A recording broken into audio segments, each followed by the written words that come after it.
Okay, so this is problem 1. So in this problem, we're asked for each of the situations below to say whether there exists an ideal gas process that satisfies the conditions, and if so, describe the process and give an example. So in situation A, there is heat transfer. So the amount of heat transfer is not equal to 0, and the temperature of the gas does not change. So the change in temperature equals 0. Okay, so processes where we do not have a change in temperature are known as isothermal processes. So it is possible to have an isothermal process for which there is a transfer of heat. So for an example, we can have an isothermal expansion. And how we could do this is to slowly expand a gas in a container with no thermal or very little thermal insulation.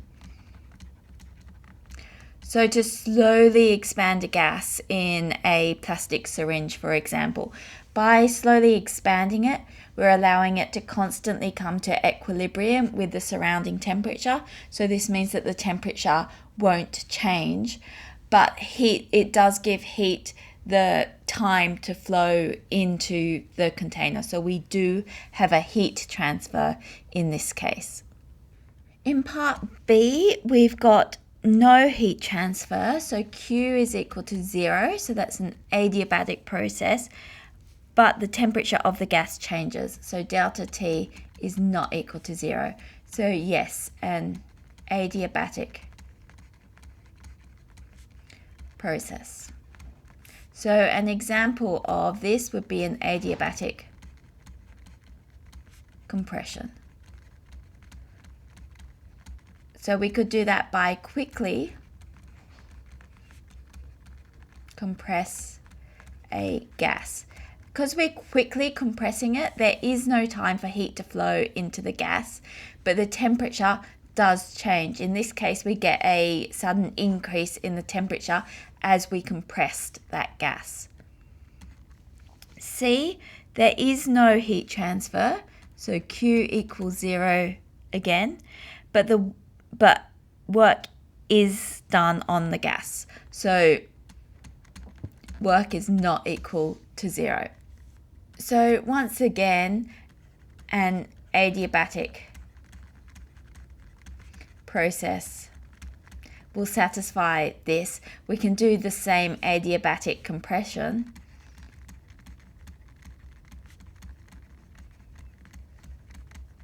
Heat is not flowing, but we're doing work on the gas as we are compressing it. And then D, there is heat transfer, so Q is not equal to 0, and no work is done on the gas, so the work is equal to 0. Okay, so now if we're not doing any work, it means that we can't be changing the volume. So this is an isovolumetric process. So as an example, if we have gas in a volume, in a container with a fixed volume,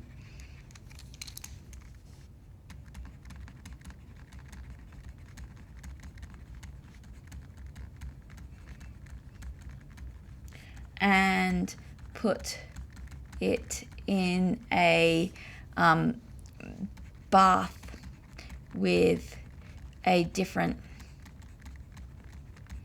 temperature to the temperature of the gas. If we put it into a hotter bath, then heat is going to flow into the container, the gas in the container, but no work will be done as the volume's not changing. Okay, this is problem 2. And in this problem, we're asked to calculate the total amount of work done in a couple of cycles. So in both these cycles, the gas goes from A to C along this diagonal path here. So let's calculate the amount of work done going from A to C first of all. So we know that the work done from A to C is equal to minus the integral of P dV. So this is the work done on the gas. And so in this case, the volume is increasing, so it's an expansion. So we should end up with a negative amount of work being done. Okay, so to work out the integral, it's actually easier just to work out the area under the curve this time. So now we're just trying to work out the area of this trapezium here, this red trapezium, and hopefully from geometry you remember that the area of the trapezium is given by the average height times the width. So this is equal to minus, still we've still got our minus. Now the average height, that's 20 plus 5 on 2, and the width, that is going from 2 to 8, so the width is 8 minus 2. And now this is the pressure in kilopascals. So, and this is in meters cubed. So this will give our answer in kilojoules because we've got that kilo, the factor of 1,000 still. Okay, so we've got minus 25 on 2 times 6. So this will be 3 times 25, and so that will be minus 75 kilojoules. And that's going from A to C. But what we're asked for is a couple of cycles. So cycle 1 here, it now goes up B to C, and then C to B, and then it goes from B to A along like this. Okay, so first of all, we need to calculate the work done from C to B. Now, as you can see, this is a vertical line. There's no area under that vertical line here. The volume's not changing. When the volume doesn't change, there is no work done. So the work done going from C to B is 0, isovolumetric process. So the work done from B to A, we can then calculate as the area under this rectangle here. So now we're working out the area under this green rectangle here. And so this here is a compression, so the volume's decreasing. So we will end up with a positive answer in this case. So we'll have a positive answer, and it's just this area here. So that's 20 times the width, which is 8 minus 2, which is 6. So this is equal to 120, and once again it's kilojoules because we've still got kilopascals here, so we've still got the kilos. So then the work total for this first cycle going around path 1, so A to C to B to A, is equal to minus 75 plus 120 kilojoules, which is equal to plus 45 kilojoules. Okay, so that's around that first cycle. Now we need to consider the second cycle. So once again, we've gone from A to C, but now we're going from C to D. So when we go from C to D, we calculate the work done on this part. So we need to get this volume here, the blue volume. And so work done from C to D is just the area under here, and it's a compression, so it's going to be positive. And so the height here is the 5 kilopascals. The width again is 8 minus 2, so 6. So this is equal to 30 kilojoules. And then we consider the work done going from D to A. But once again there, the volume isn't changing, isovolumetric, D to A, and so the work done along that part 0. So to get the total work in this case around this cycle, we've got A to C, which is minus 75 kilojoules, plus the 30 kilojoules as we go from C to D, then plus 0 as we go from D to A. So this is equal to minus 45 kilojoules in total around that second cycle there. Okay, now this is problem 3.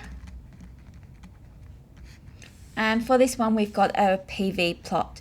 So as we're reading about the PV plot, let's write all the relevant information onto the PV plot itself. So it tells us that the process A to B is isovolumetric with 303 kilojoules of heat energy entering the system. So along this path, we've got Q is equal to 303 kilojoules. Then path B to C is isothermal. So if this is isothermal, it tells us that there is no change in the total internal energy. So the change in the internal energy is equal to 0, and that 333 kilojoules of heat energy enters the system. And then C to A is isobaric, which we can tell because the pressure is not changing. Now in part A, it asks us for the change in the internal energy. So we want the change in the internal energy as the system goes from A to B. And so to answer this one, we'll need to use our first law of thermodynamics, that the change in internal energy is equal to Q plus W. So one thing that we can easily see is that the volume's not changing here, and we know that if the volume doesn't change, then the work done is equal to 0. So we know the heat entering it is 303 kilojoules, the work done 0, so this tells us that the change in internal energy is going to be equal to 303 kilojoules. So let's just write that here. Change in internal energy is equal to 303 kilojoules. Okay, part B now says the work done as it goes from B to C. So the work from B to C. Okay, now we could calculate this as an integral, but that would be a little bit hard because what we're trying to get is the area under this curve.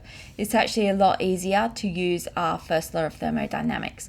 So we can rearrange the first law of thermodynamics here, and we get that the work done from B to C is equal to the change in internal energy from B to C minus the heat entering the system as it goes from B to C.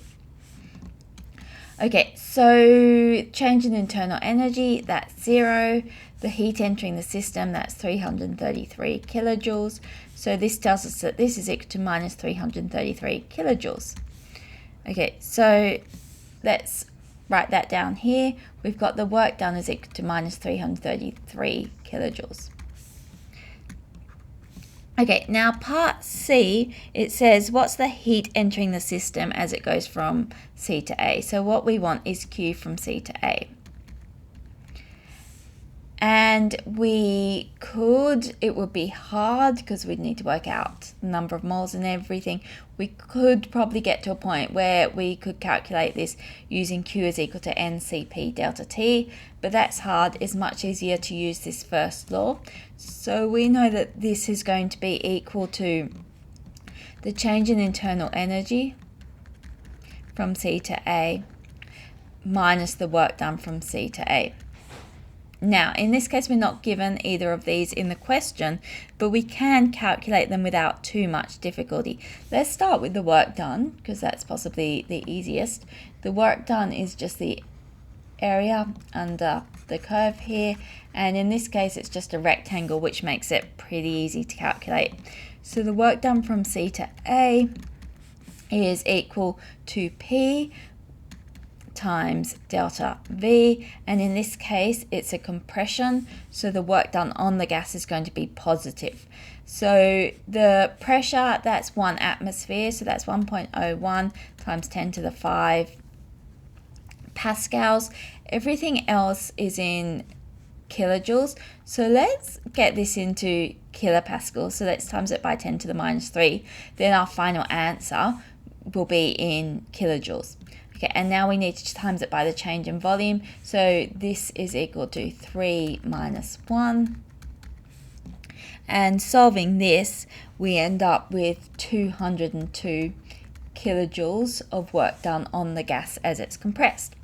Okay, now the change in internal energy from C to A, the easiest way to do that is to remember that the total change in internal energy around a cycle is equal to 0, because we're ending up at the same point, and so we're ending up at the same temperature, and the internal energy is just dependent on temperature, so when we're back at the same point, we've got the same internal energy.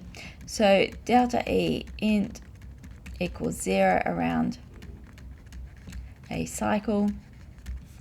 So that tells us that the change in internal energy going from C to A is equal to minus the change in internal energy going from A to B minus the change in internal energy going from B to C.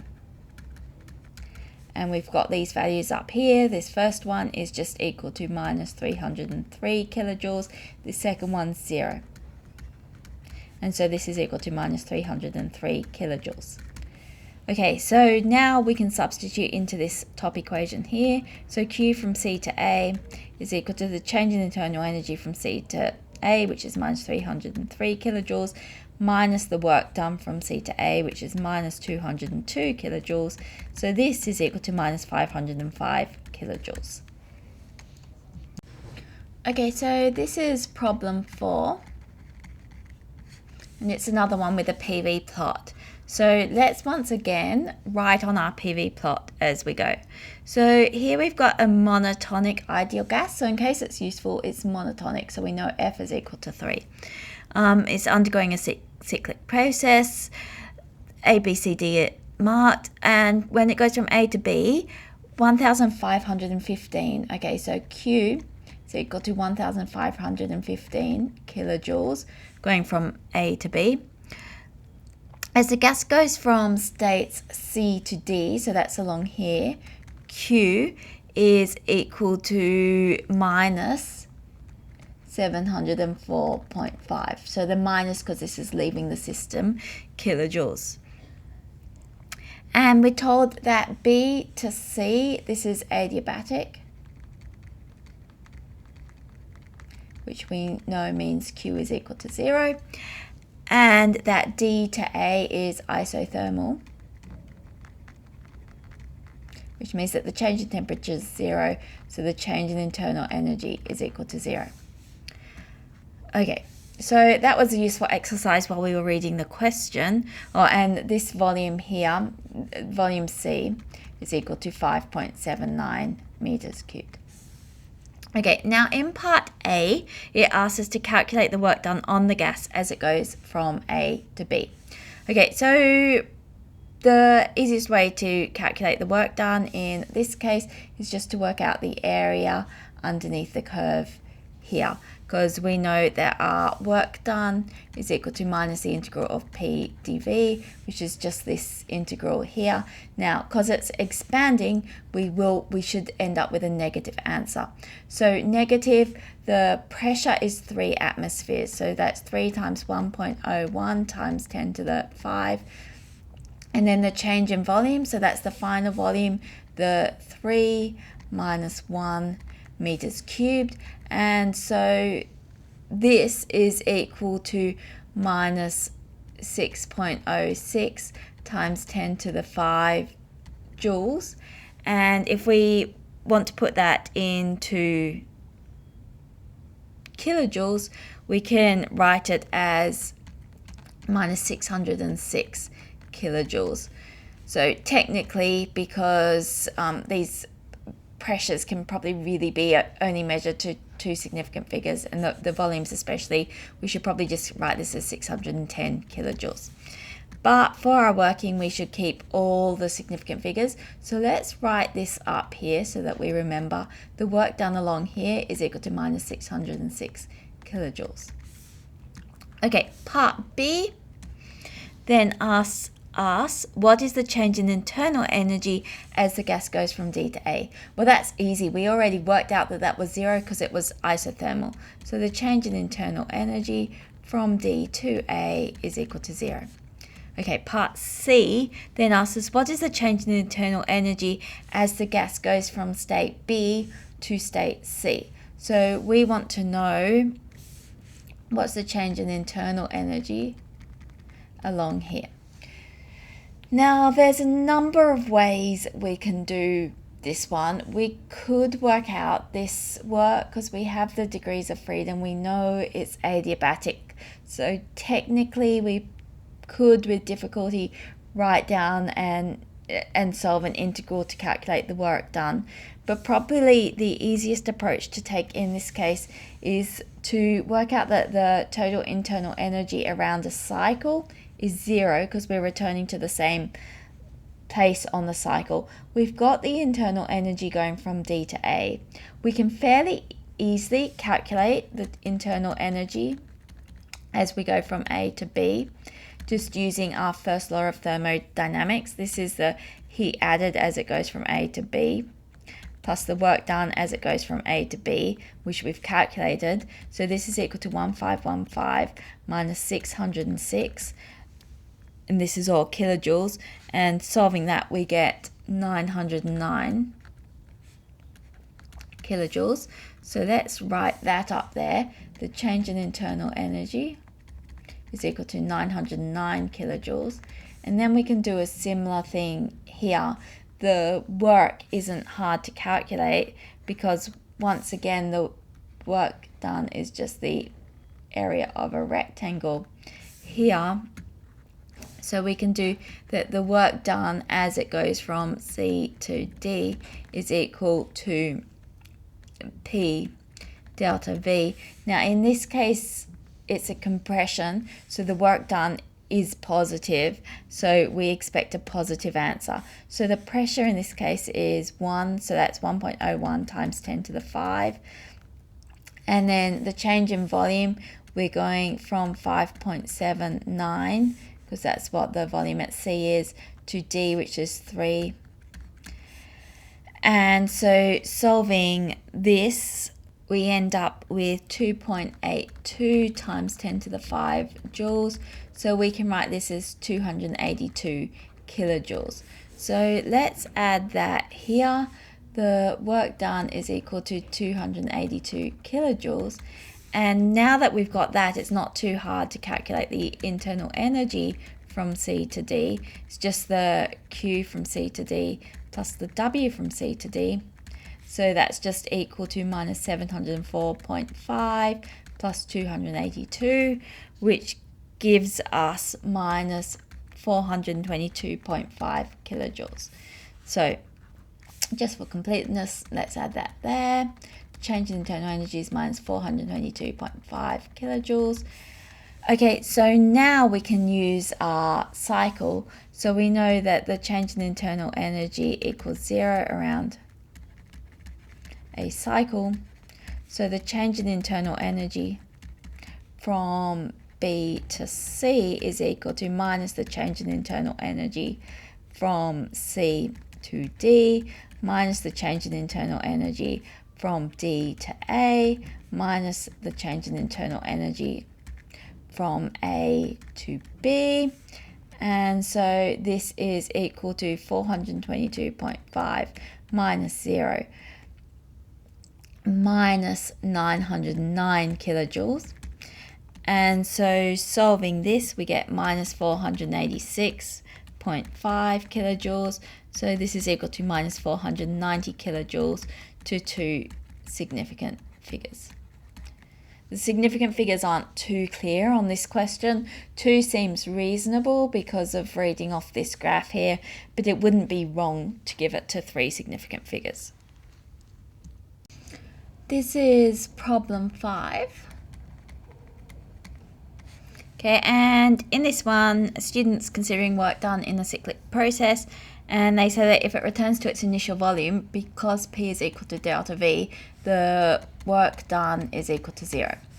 In this case, the student isn't correct, because even though delta V is 0, it doesn't necessarily mean that P is the same at each point where the different delta V's happen. So for example, if we consider a cyclic process like this,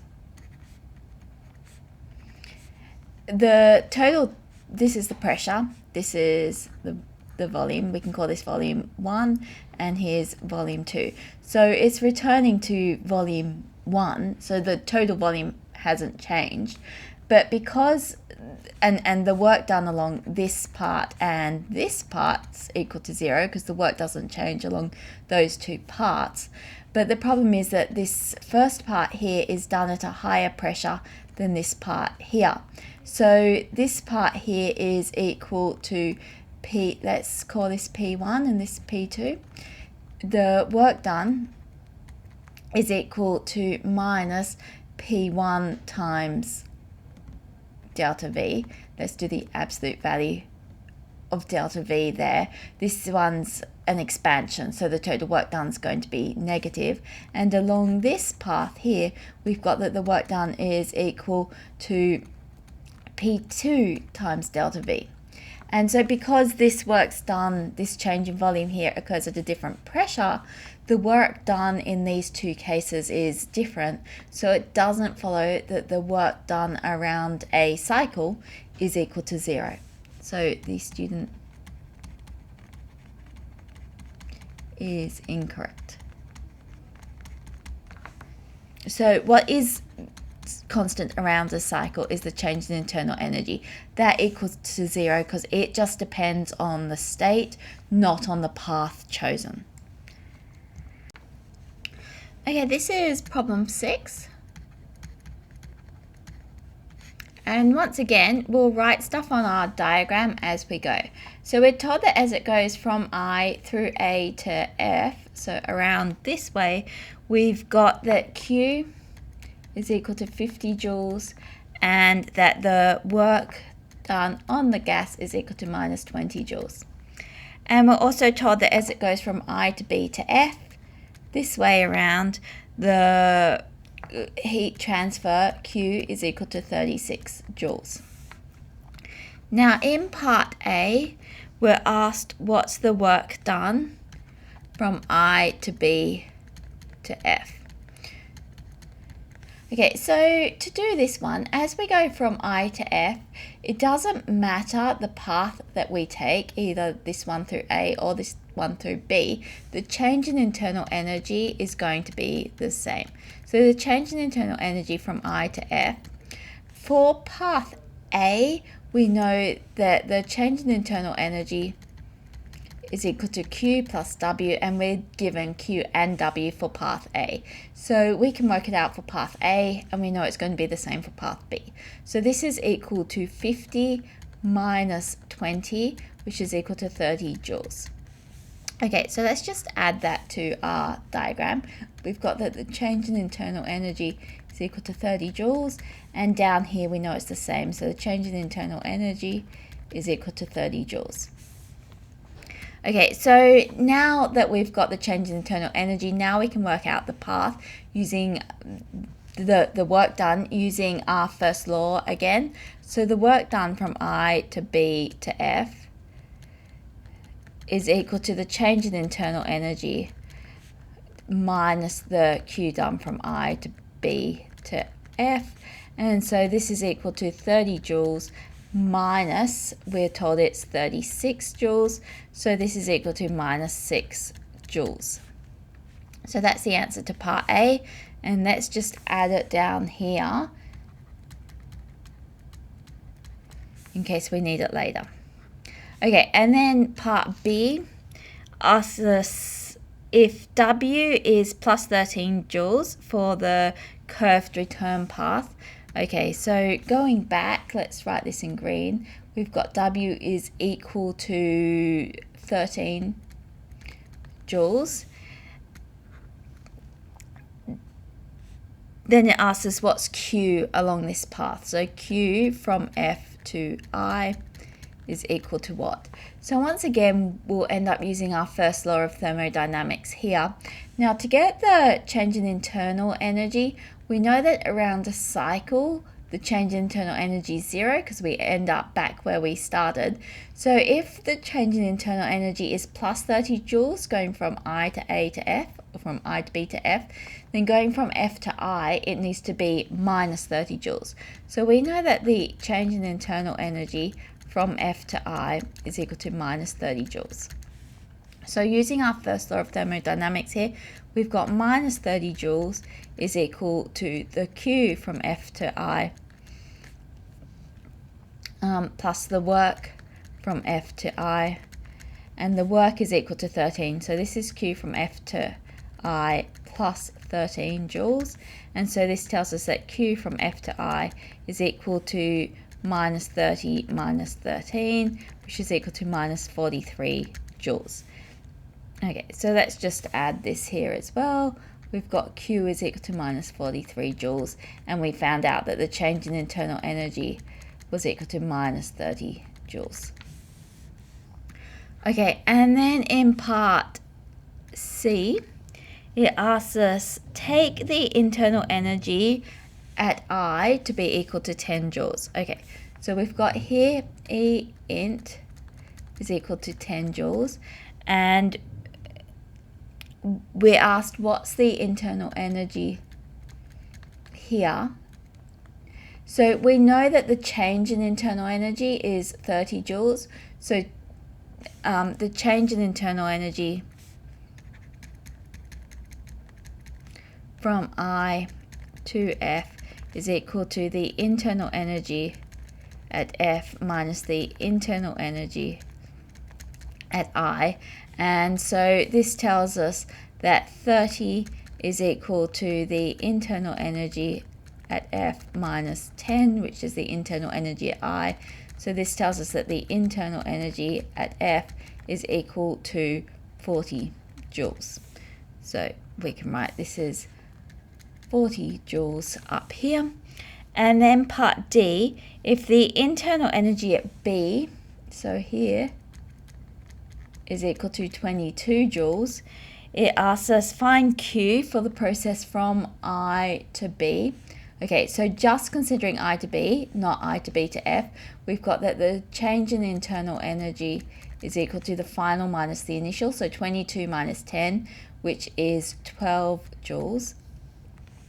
Now, looking at this work, we know that the work from I to B to F is minus 6 joules, but the work from B to F here is equal to 0 joules because the volume isn't changing. So this tells us that the work done along this part is equal to minus 6 joules. So that will allow us to calculate Q from I to B, which, just rearranging this, is equal to the change in internal energy from I to B minus the work from I to B. So this is equal to 12 minus 6, so that's equal to 18 joules.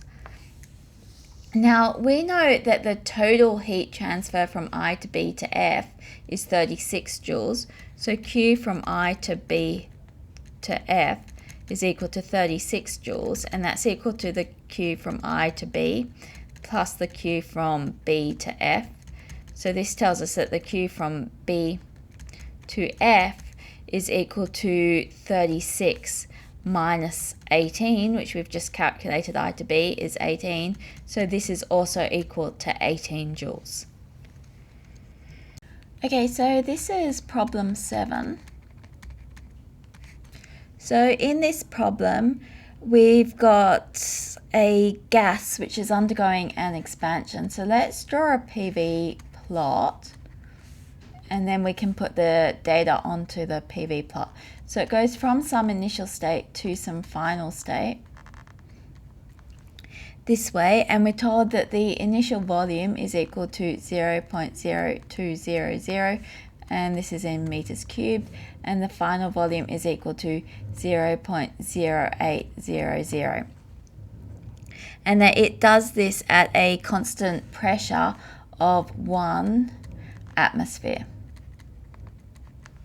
And that as it does this, heat is added. So the heat added, Q, is equal to 15.12 kilojoules. And we're told that we've got 2 moles. So N is equal to 2. And then in part A, we're asked by how much does the internal energy of the gas change. So we're asked what's the change in the internal energy of the gas, and to answer that we can use our first law of thermodynamics, that it's equal to Q plus W. We already know what Q is. We can work out W because we know W is equal to, because the pressure is not changing, this is equal to minus P times delta V. So we'll have a negative answer because it's an expansion. So this is equal to minus 1.01 times 10 to the 5.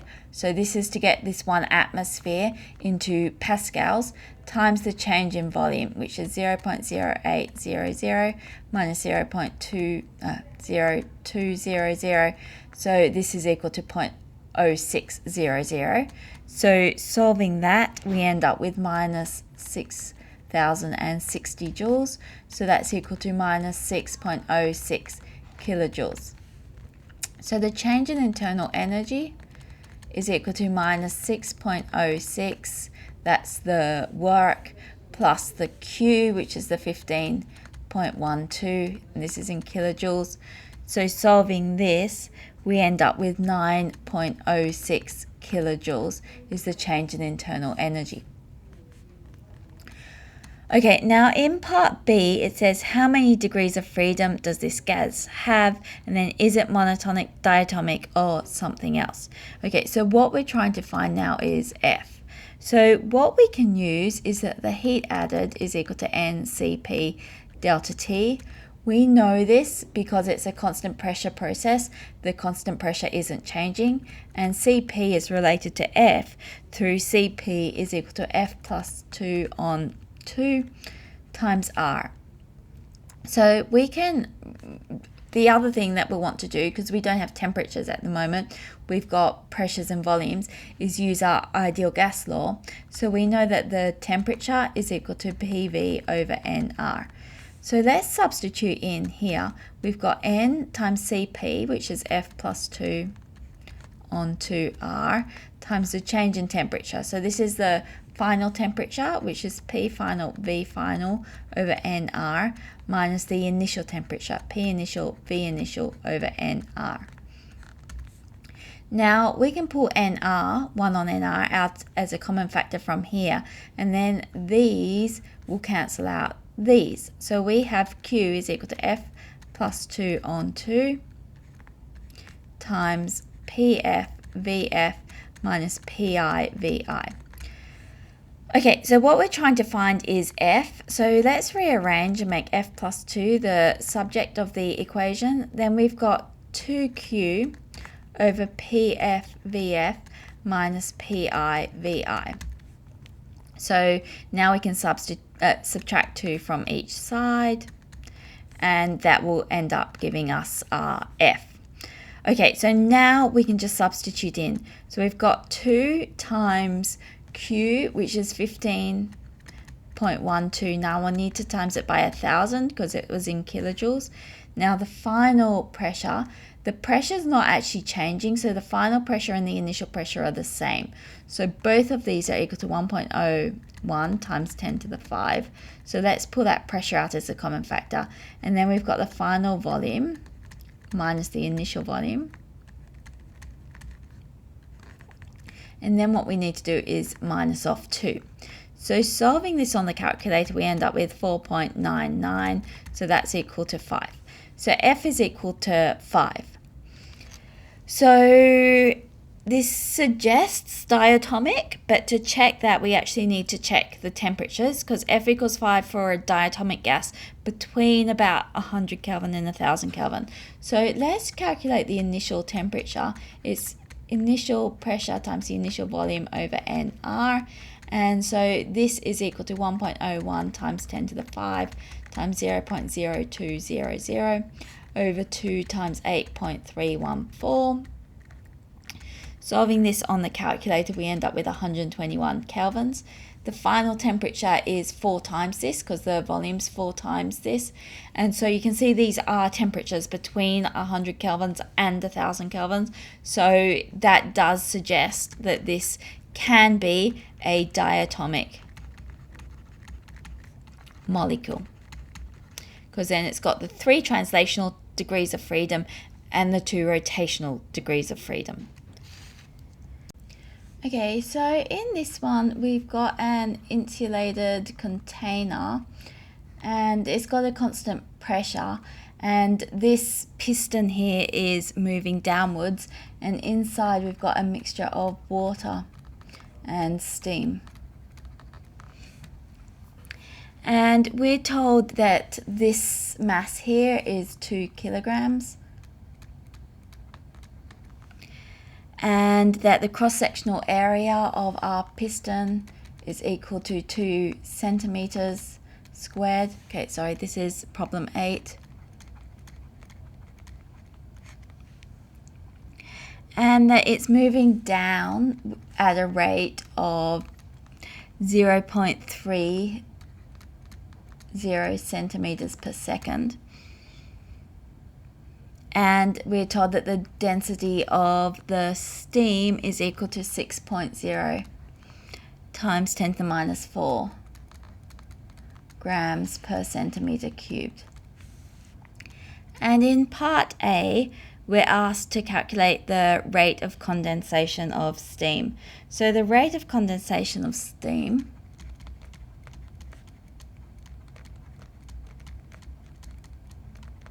is given by the mass over the time. So the mass is equal to the density times the volume over the time. So we can work out, we know that the density of steam is 6.0 times 10 to the minus 4 grams per centimeter cubed. Now the volume, for the rate of condensation, this is going to be how much this volume changes in the unit time. So we know how much the height is changing, that's 0.30, and that's centimeters per second. And then to get the volume, we also need to include this cross-sectional area here, because that tells us how much this volume is actually changing. So this is times 2 centimeters squared. So you can see unit-wise, these centimeters cubed per centimeter cubes cancels with this centimeters cubed on the top, and we end up with an answer in grams per second. So solving this, we end up with 3.6 times 10 to the minus 4 grams per second, or if we want it in kilograms per second, we divide by 1,000. So that's 3.6 times 10 to the minus 7 kilograms per second. Now in part B, it asks at what rate is heat leaving the chamber? Okay, so heat is leaving the chamber as the steam becomes water, so as it condenses. So Q over T is equal to mL, and this is L of vaporization, over T. So we know how much mass condenses each second. So this M is equal to 3.6 times 10 to the minus 7 kilograms per second, that's the M on T, and the latent heat of vaporization is 2.26 times 10 to the 6, sorry.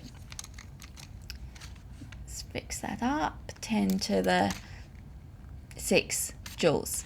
And so this is equal to 0.814 joules per second leaving the container.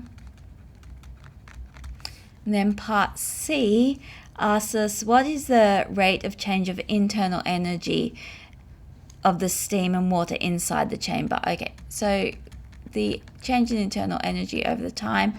Now, the internal energy of the water is negligible compared to the steam. So we just need to worry about the steam. So this is equal to the, no change there. This is equal to the heat transfer per unit time plus the work done over time. So we've calculated the heat transfer over time here. So the work is equal to P delta V. And in this case, it's been compressed. So this is a positive value.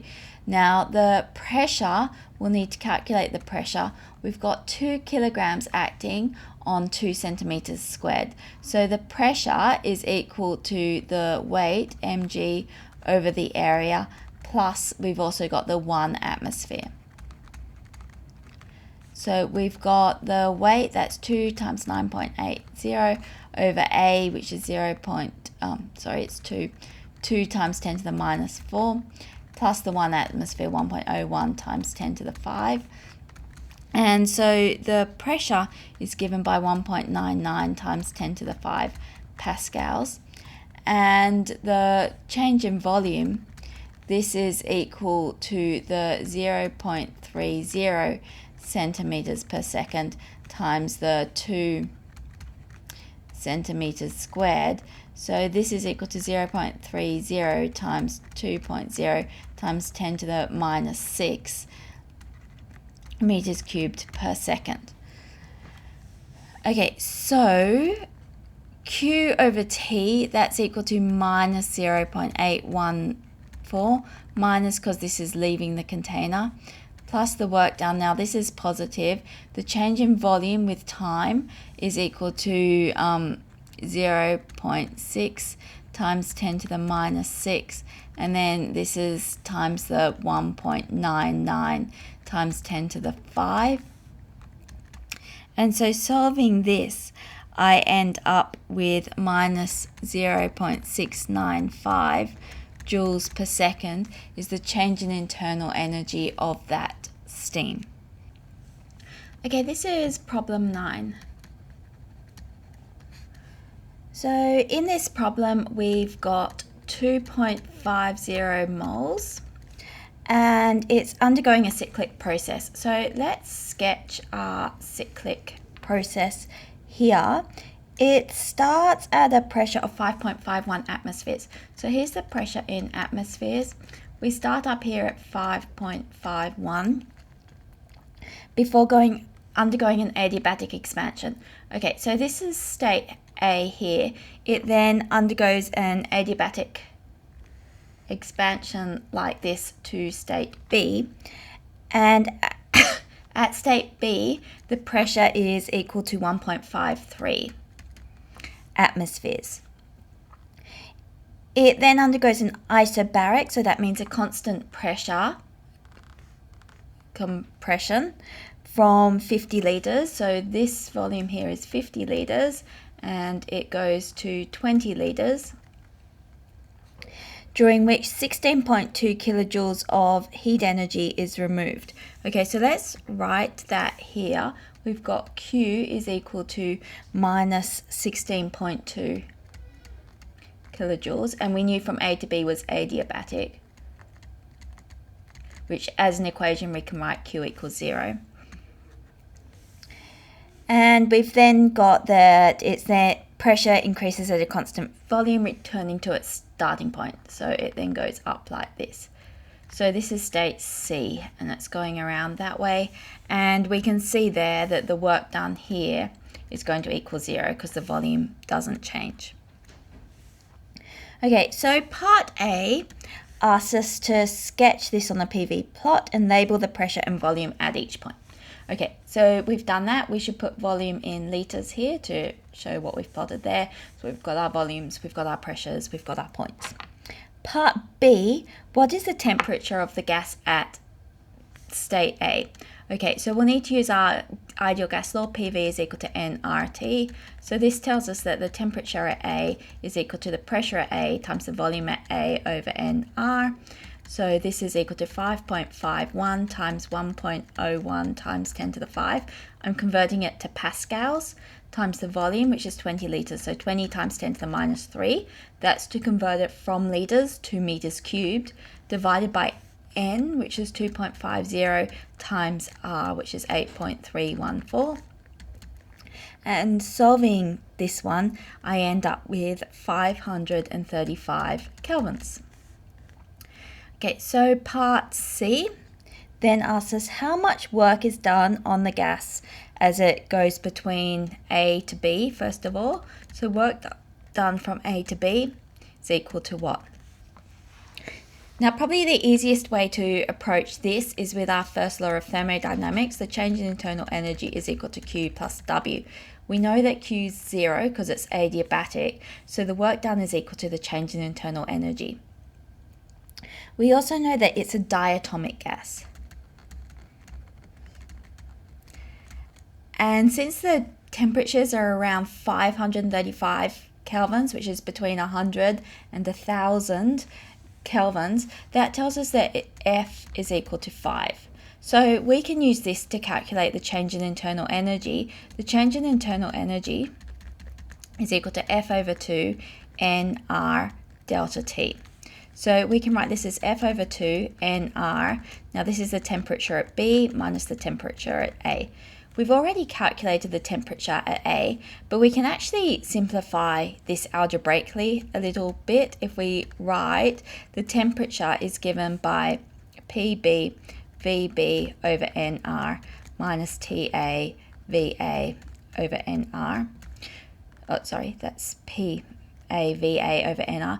You don't have to do it this way. If you wanted, you could just calculate the temperature at B and substitute them in here. It's just this way we can cancel off these nRs. And so now we can substitute in. We've got 5 over 2 times. Now, both these pressures will need to convert. So let's put the conversion factors out the front. So that's 1.01 times 10 to the 5 and the volume times 10 to the minus 3.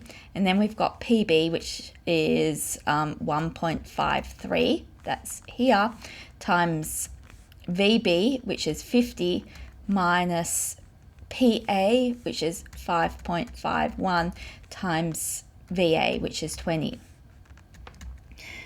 So solving this, I end up with minus 8,509 joules. Okay, so we've said that the change in internal energy is equal to the work done because there is no Q. So this tells us that the work done from A to B is equal to minus 8,510 joules, and that's to 3 significant figures. Which I've chosen 3 significant figures because all the data in the question's given to 3 significant figures. And now we should just do a quick check. It's expanding, so we expect the work being done on the gas to be negative, which it is. So that's good. Okay, so then it asks us for the work done as it goes from B to C. With this one, this is just constant pressure, so it's easiest to use our work done is equal to minus P dV. In this case, it's equal to minus P delta V, so that's equal to minus the P, which is 1.53 times 10 to the 5, times delta V, which is the final volume, so that's 20 minus 50. Now I'm pulling the conversion factor out as a common factor, times 10 to the minus 3. And so solving this, I end up with 4,636 joules, which is equal to 4,640 joules. And we expect that to be positive because it's undergoing a compression. So the work being done on it should be positive. And then finally, work done from C to A. This one's the easy one because there is no volume change. So we've got that the work done is equal to 0.